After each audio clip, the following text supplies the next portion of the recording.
So David Foster wrote that about 20 years ago, and in 20 years it's become a classic, a Christmas classic, and it's because the lyrics are so, the melody's so gorgeous, the lyrics are really poignant, and I think really especially important to hear around this time of year and all year. And so it's become such a classic that a lot of people have recorded it. So many people have recorded it that, you know, Kelly Clarkson recorded it on the Christmas album for American Idol back in '03. Amy Grant's done it. Natalie Cole's done it. Michael Bublé's done it. I mean, that's just a few. I recorded it back in '06. When we did it on tour in '04 and '05, my good friend Kiana Parler sang it on stage with us every night. Wonderfully, so wonderfully, as a matter of fact, yeah, clap for her, because she was good.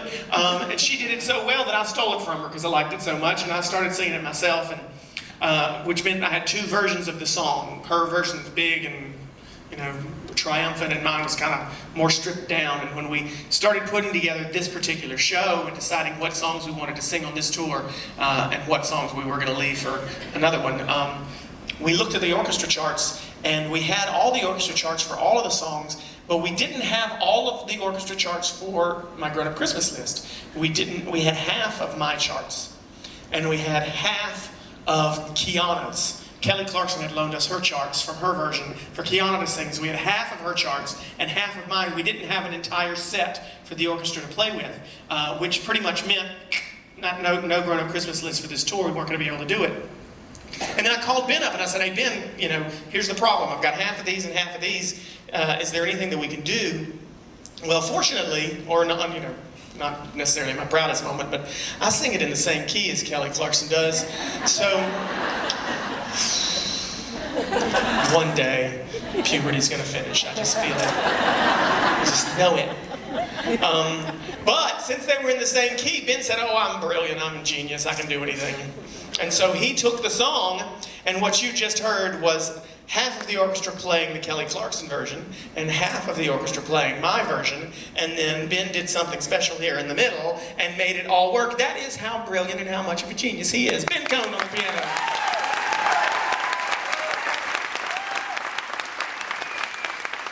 And this orchestra didn't do too shabby themselves, did they? Give it up for them again.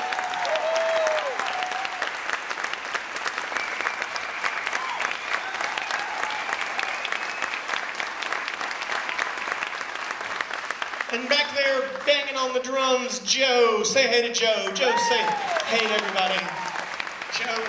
Joe has a very, very odd last name. It's very weird. It's very strange. This is Joe's last name. I can't say it. You think you can say it? Don't say it now. No, don't help. Can you all? Did you see said Milwaukee? Is this a very common Milwaukee name? Is it? Are you sure? Or is your ancestry from Milwaukee? No. You think you can say it? Don't say it. Just look at it. You get one chance, and there's another prize maybe in it for you if you can say it right. Shh. I'm talking to you. One chance. Sound it out. Think it through. Tell me when you're ready. Okay. Chorowski? No.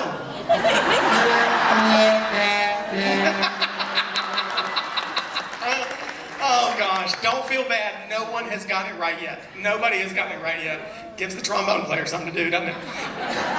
I do know how to say his name. Took me lots of practice. I know how to say it, don't I, Joe? Yes, I do. But I don't say it because y'all's got your video cameras up and it's going to be on the YouTubes. And then tomorrow night, or the next night when I'm in Colorado, somebody's going to have practiced it. And so I don't say it out loud anymore because I don't want people knowing how to say it. Do you know how to say it? Some of you know how to say it because you practiced, didn't you? No, I asked him. You asked him? Are you telling people how to say it? What? You tell them to look it up. You should start telling them how to say it wrong. Say it like this dude did, because that was a disaster. You should just tell them the wrong thing. What are you doing? You're cheating. Do I want to know what it is? I told you I know how to say it already. I don't know what I'm doing. I practiced that. I know it better than some of these songs. Give it up for Joe anyway, even though he's got a funny last name. talking to these ladies up here. I told you I talked to them earlier. One of them came from New Zealand. She flew in from New Zealand, which blows my mind. I do not. From Japan. No, I'm pretty sure I talked to her and she came from New Zealand. No, another person. She did. Who did? She did. What? Who are you talking? Right here. You just want to? She's embarrassed. Stop embarrassing her. It's my job. What? It's my job. It's your job to embarrass people? Absolutely. Well, honey, I can embarrass you. That's my job. You can't see. She's like this. I appreciate the fact that. Thank you very much for coming to Japan. I'm sorry that you flew. Shh. Sometimes we get to these audiences and people don't want to be called out. And there's always some big mouth sitting next to him. Woo! Look over here! Talk to her! She'll come up on stage. Look, here's a guy in the audience. Talk to him. Thank you for letting me know she came from Japan. Thank you for coming from Japan. Thank you. I'm done with you. Thank you for coming from New Zealand. I'm pretty impressed. I'm amazed. I don't understand why. Where'd you come from again? Milwaukee? See? You're like, I don't get that. She wouldn't even leave town. Thank God I came down the street, huh? I don't blame you. Listen, I barely leave my own house for me. We were in West Palm Beach at the beginning of the tour, the very first show, and there was another lady who was sitting on the. I need to go to Japan, I guess. There was another. Do you have your ticket with you? Japan? Do you have your ticket to the show with you? Yeah. I'll pull it out. It's in my purse. Whose name is on it?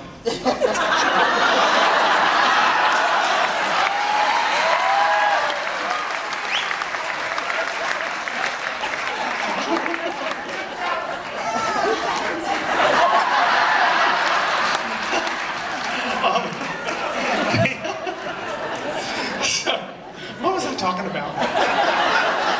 So there's a lady who is from Japan in the front row on the first night, and she had flown 16 hours, which we found out today you beat her by. But she had flown 16 hours to come to the show and wanted to be here on the first show. And that, it was amazing to me, halfway around the world. And we did 4 shows in Florida this year. I felt like I was running for president. I was in Florida so much. We did 4 shows in Florida, the first one in West Palm, and then we crossed just a few hours away to Sarasota, and then we walked down the street and did it at the next theater, and walked down the street and did it at the next one. We did a lot. It was a wonderful marketing idea. Whistle-stop tour of every city in Florida. And I asked her, she said she was going to be in town for like 5 days, and I asked her, well, are you coming to any other shows? And she said, no, she wasn't. And I thought, what? You'll fly around the world, but you only see me once? No, she said she wanted to come to more. And I said, well, if you want to come, I'll give you tickets. Listen, I'll give you tickets to come if you flew this far to other shows. And she said she wasn't able to because she didn't have a way to get from, well, unlike this lady who has her own personal translator, she didn't even have a way. She didn't have a way to get from West Palm to Sarasota. She didn't have anywhere to stay. She only was able to fly in and go to the one show. And halfway, while I was talking to her about it, apparently somebody else in the audience found her after the show and said, listen, if you want to go, I'll drive you somewhere. I'll drive you across to Sarasota. You can stay with me, and I'll take care of you while you're in town and make sure you get where you need to go. And we were talking earlier today, and you said that you are flying to Denver after this, right? Because our next show is outside of Denver, about an hour outside of Denver, and you're meeting up with someone who you don't even know yet. You've never met yet. That is crazy. And I don't know what life is like in New Zealand, honey, but it ain't smart here. She's going to meet up with somebody in Denver and drive to Vail to our show there. So that story, and now yours and yours, because you have your own, personal puppet master, are moving to me. And they're kind of indicative of how incredible you guys are and have been to me for the past 10 years, allowing me to do this. It's my second time here, and 10 years of being able to sing, and I wouldn't be able to do it if it weren't for folks like you guys, and I thank you so much for letting me. It is That's the spirit of the season is evident tonight, isn't it? Yes, in the alcohol and the stories about, you know, whatever, about New Zealand. This song starts the season for me every year. It really is my favorite kickstart to the season. It talks about not waiting and saving that spirit till December, not sharing the love all year round. Turn to the person next to you right now, give them a big hug, tell them I love you, and that next year, I won't get so busy that you miss giving just a little kiss to the ones you love.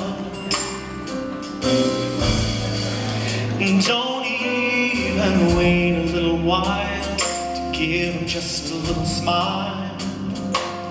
A little is enough. How many people are crying? Some people are dying. How many people are asking for love? Don't save it all for Christmas Day. Find a way to give a little love every day. Don't save it all for Christmas Day. Find a way, 'cause holidays come and go, but love lives on if you give on, give love. How could you wait another minute? A hug is warmer when you're in it. Oh, baby, that's a fact.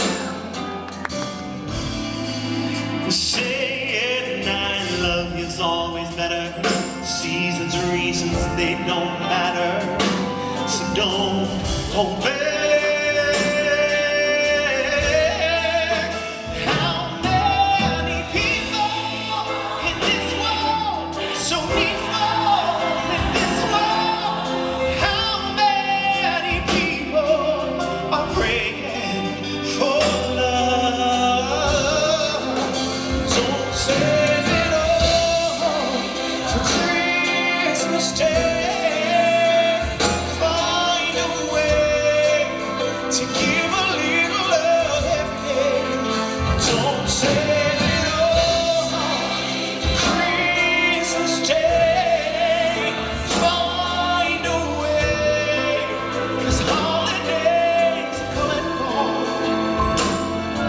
but love lives on if you give on, give love.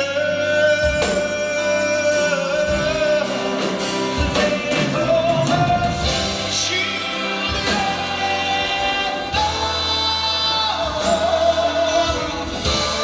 Everywhere they go,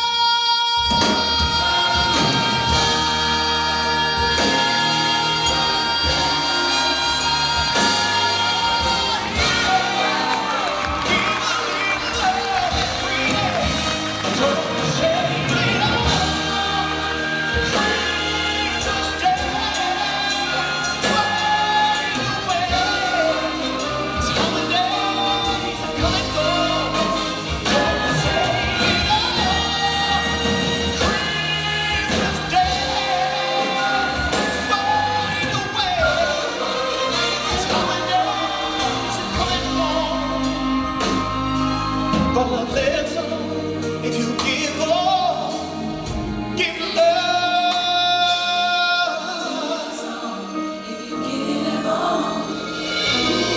We've gotta give love.